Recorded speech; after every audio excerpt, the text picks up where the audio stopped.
Good afternoon, good morning, good evening to everyone who is joining us today. On behalf of SCS Global Services, I would like to thank for your registration and thank you for joining us during this webinar, which will basically cover the topic of ISCC EU Certification, understanding biofuel life cycle greenhouse gas emissions based on real-world audits. Next one, please.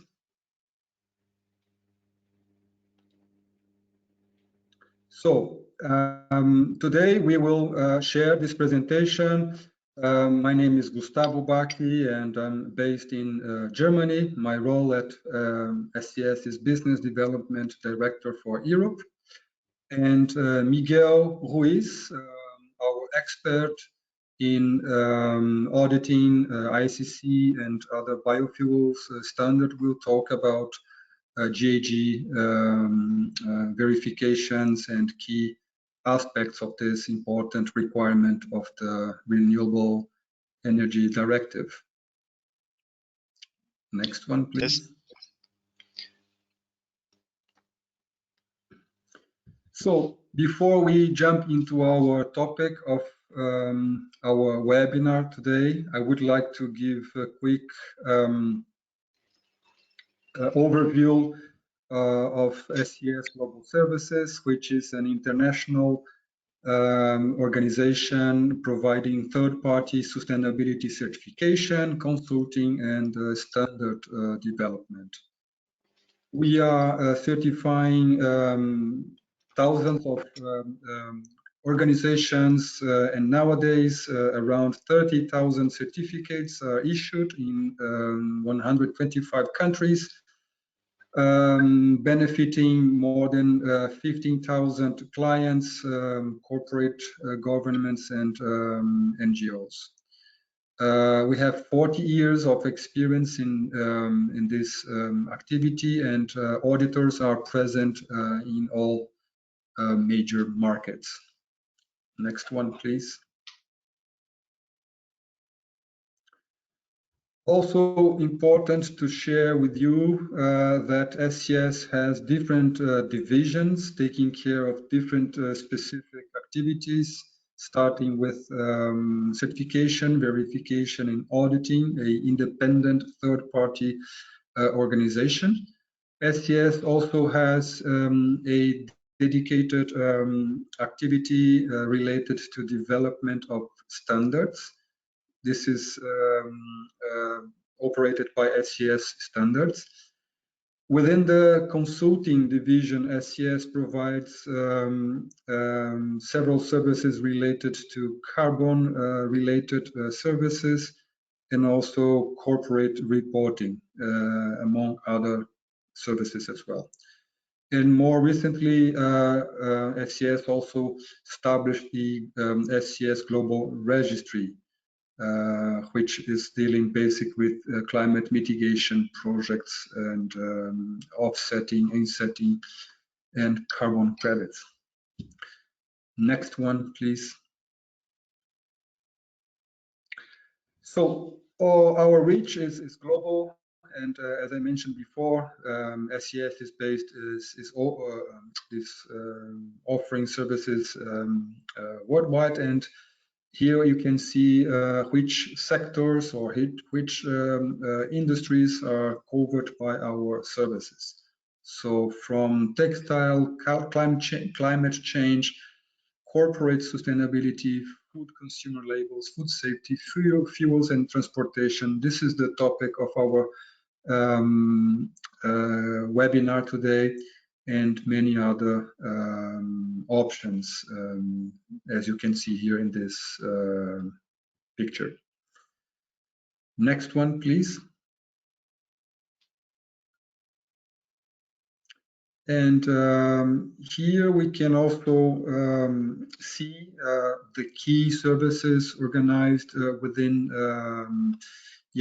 green building and consumer goods. And within this option, you have different certification schemes, different protocols that we are offering to the market.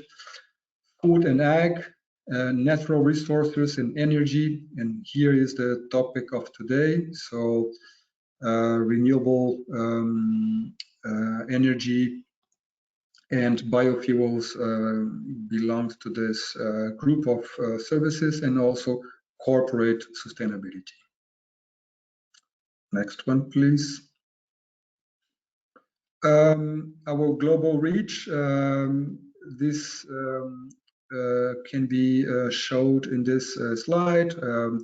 Our head office is in California, US, but we have local offices around, in the main markets, as you can see here. Miguel and I, we are located at SCS Europe staff. Next one, please.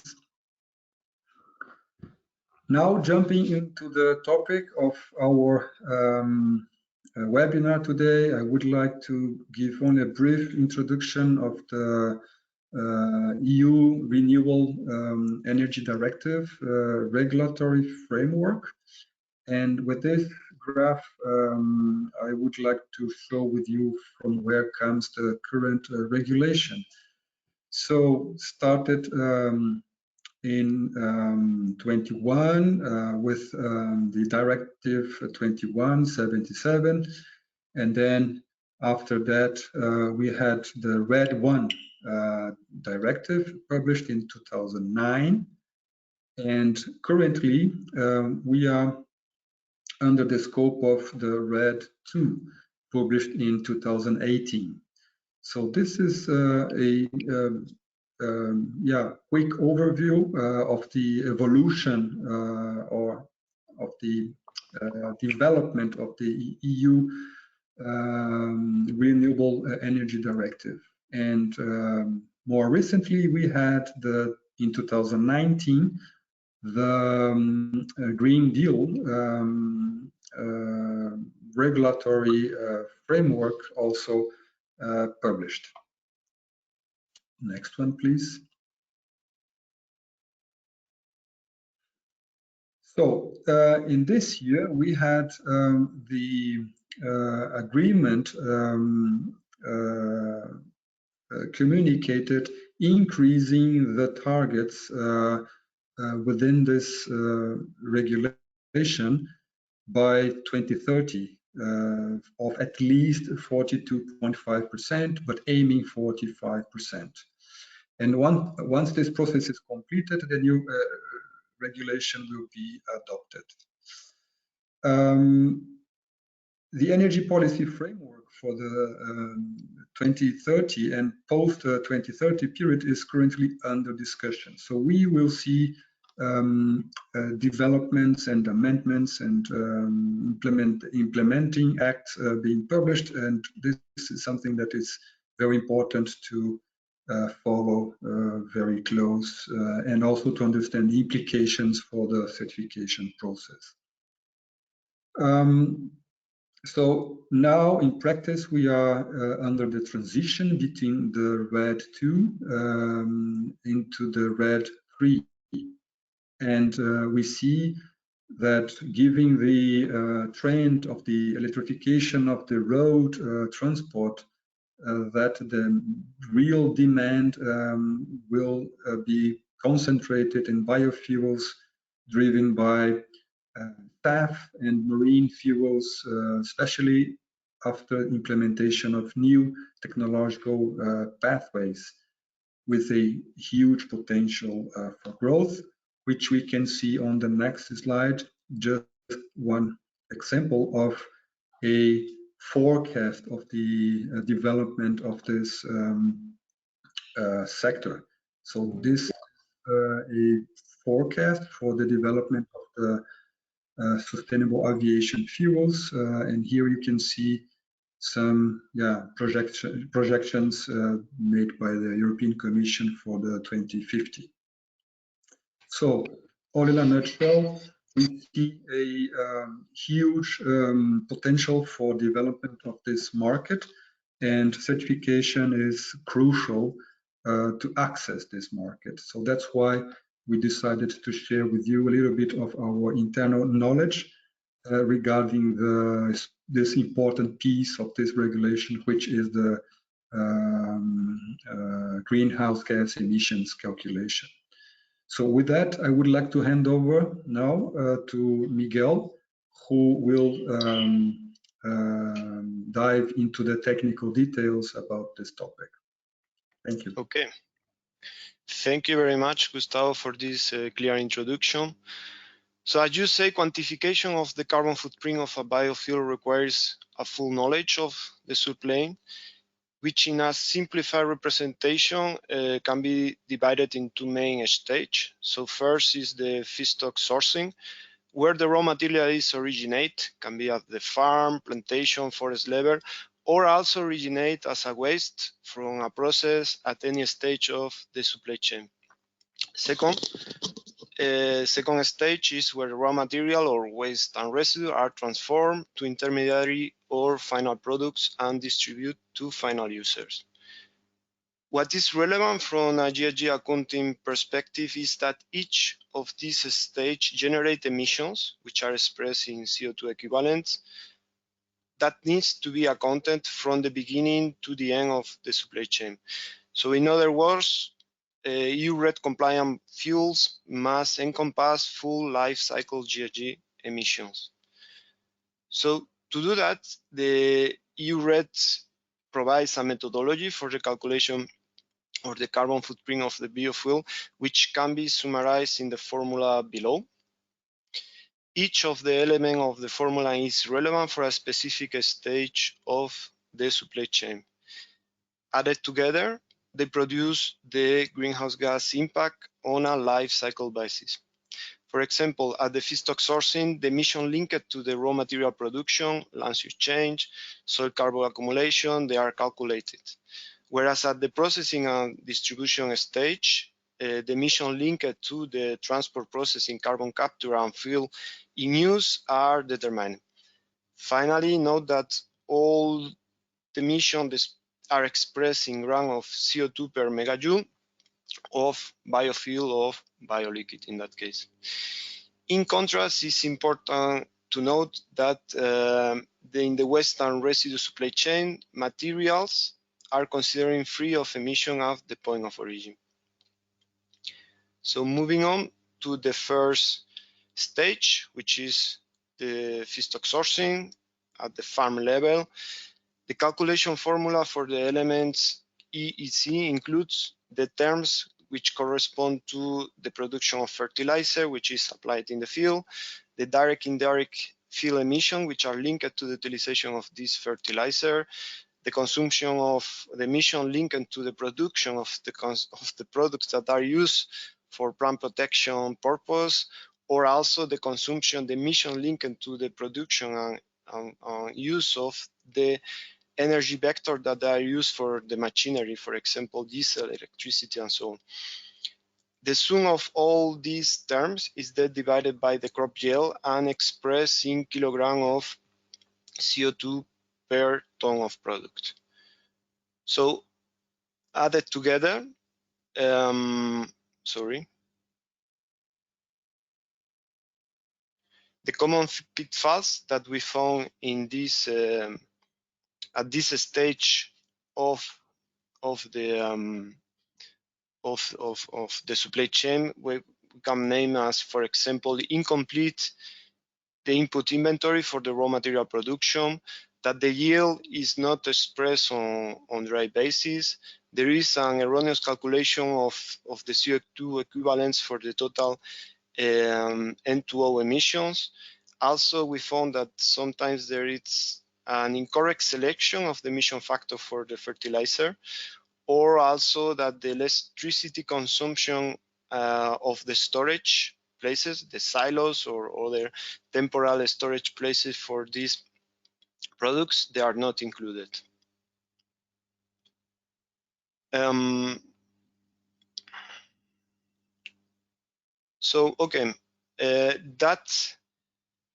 In this webinar we have reduced time, so I will skip the part of the term of which refers to land use change, and focus on the term which refers to the soil carbon accumulation, we typically refer as the ESCA term.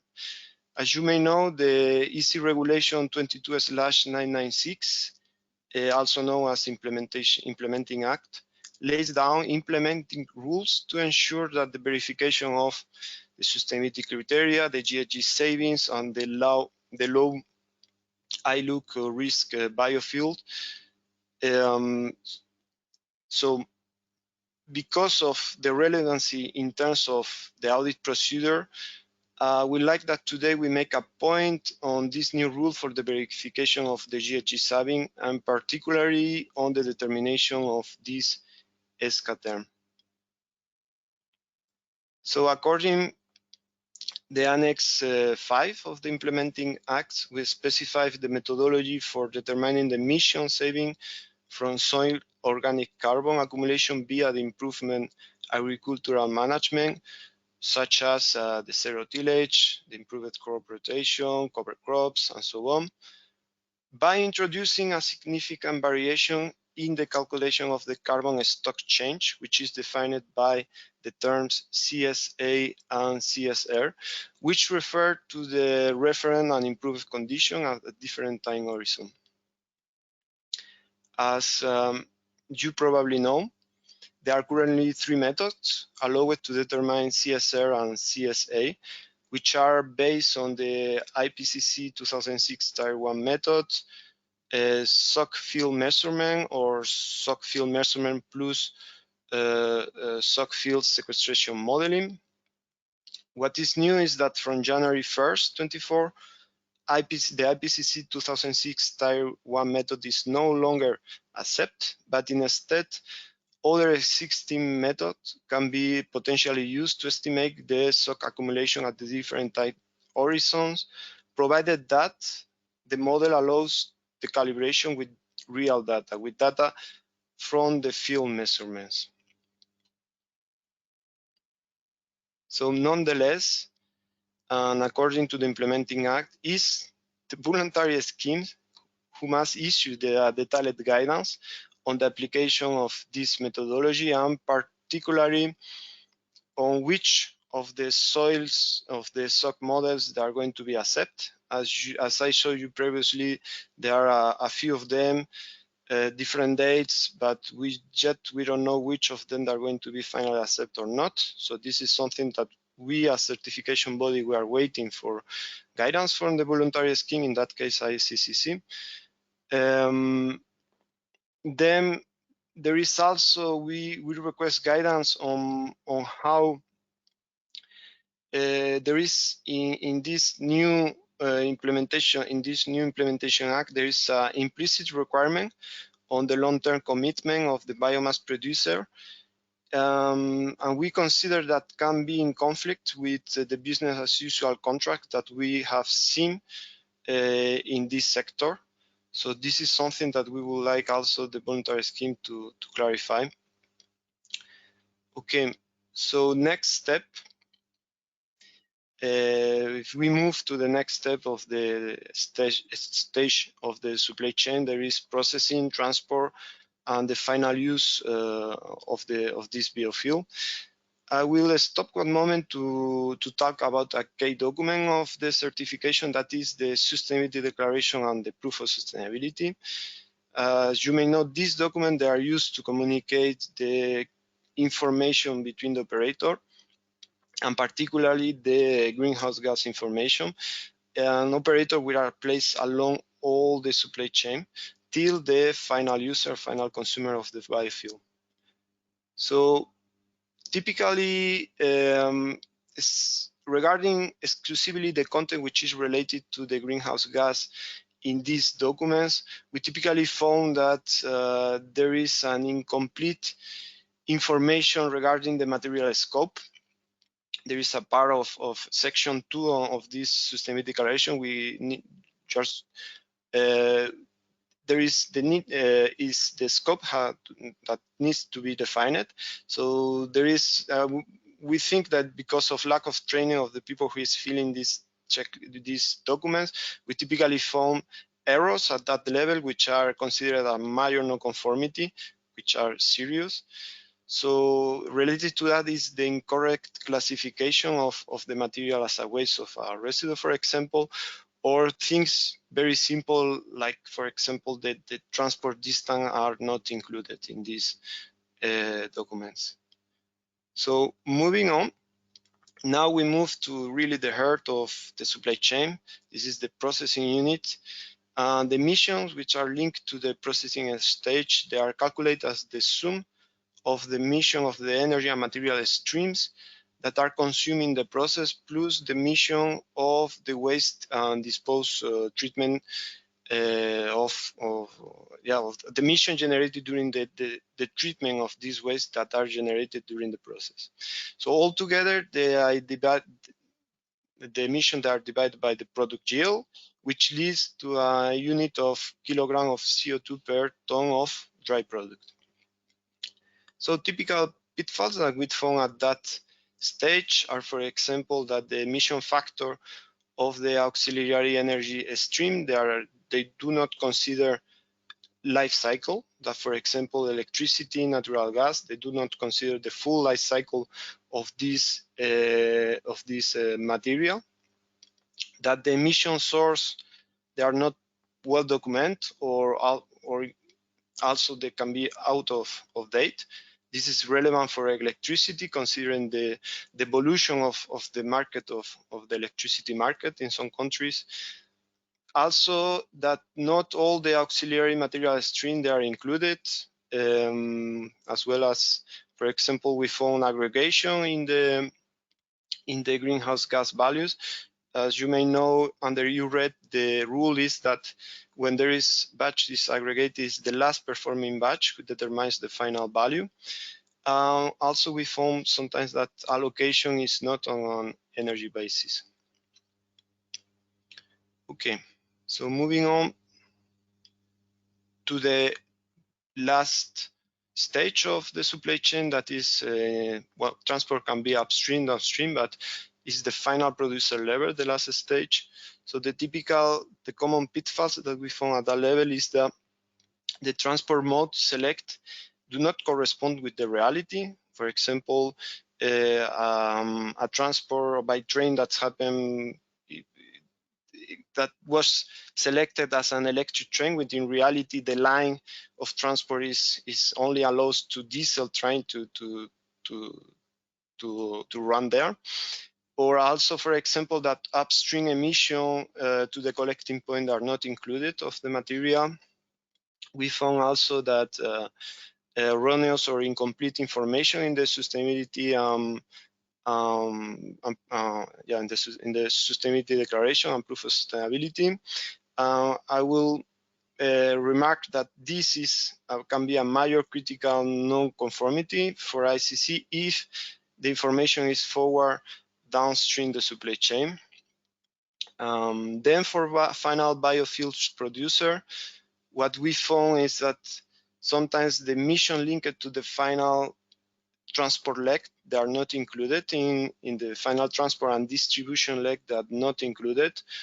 Or also for fueling use, we found that although the emissions of CO2 they are considered zero because it's a biofuel, they must consider the emissions linked to the CH4 and N2O.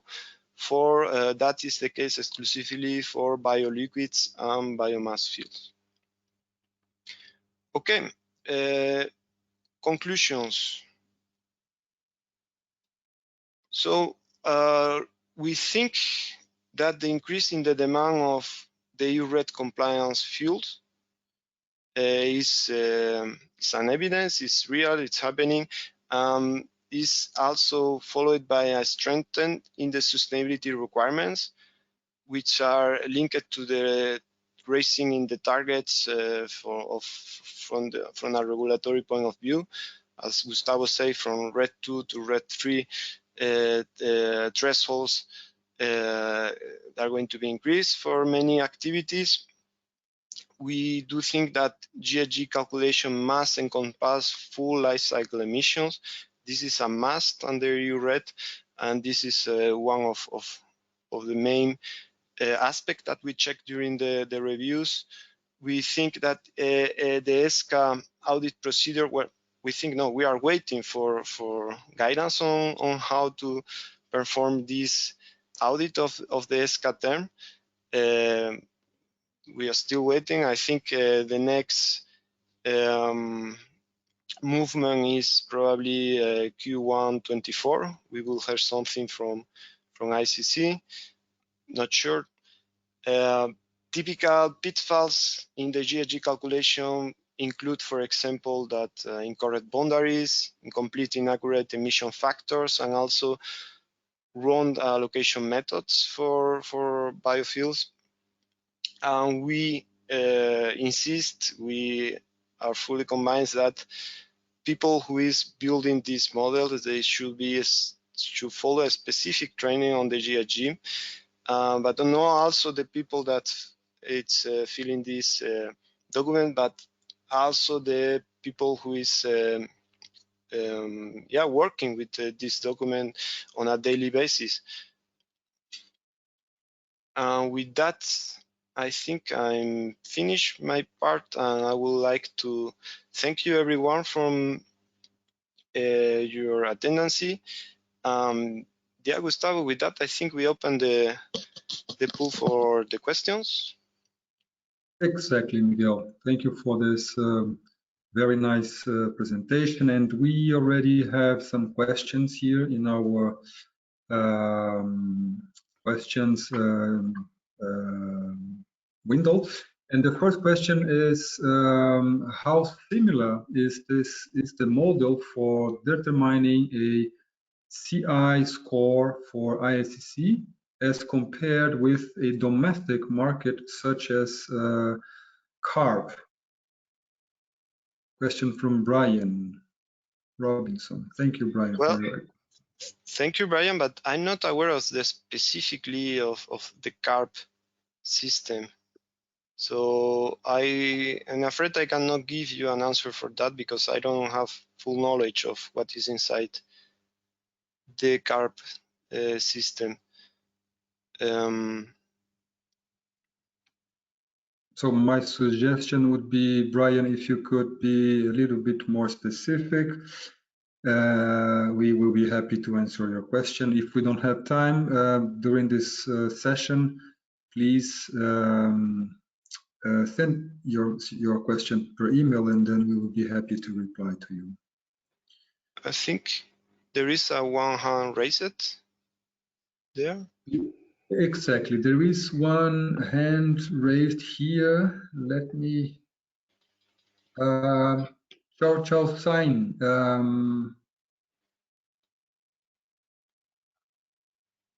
Are you able to share with us your concern, your question?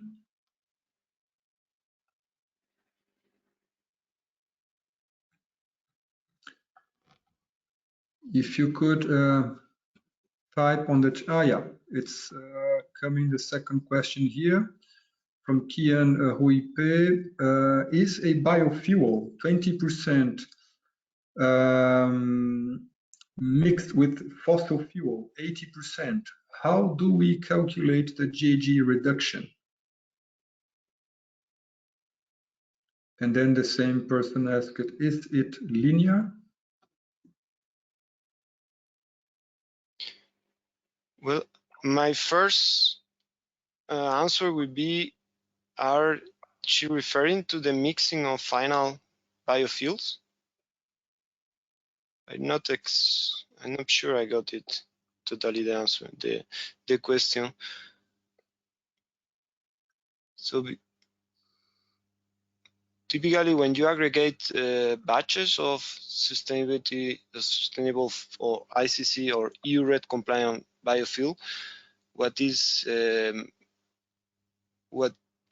way to do it is to go for the last performing batch. That means you have two batches with okay, so yes, mixed biofuel. Exactly, it's about mixed. No, I mean, in that case, it's a final biofuel. you don't consider the mix. You will have a proof of sustainability which only refers to the portion of this mix which is ICC compliant or EU RED compliant. If you then mix this fuel, then the proof of sustainability is always going to be linked to the portion of EU RED compliant fuel. Perfect. We also have two other questions related to training and additional services that SCS could advise or provide. I would like to come back to this directly per email due to the fact that we are now finishing our session. So thank you everybody for your participation. Thank you for joining us during this webinar. We will continue promoting sessions like this in the future. And all questions, I saw here another one coming from Chris, will be answered per email afterwards. Miguel, would you like to say? Thank you very much, everyone. We will be happy to answer any of your question by email and to contact you by email.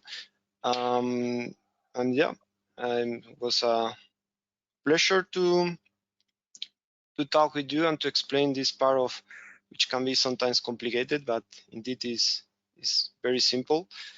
So no, yeah, thank you everyone. Have a good rest of your day.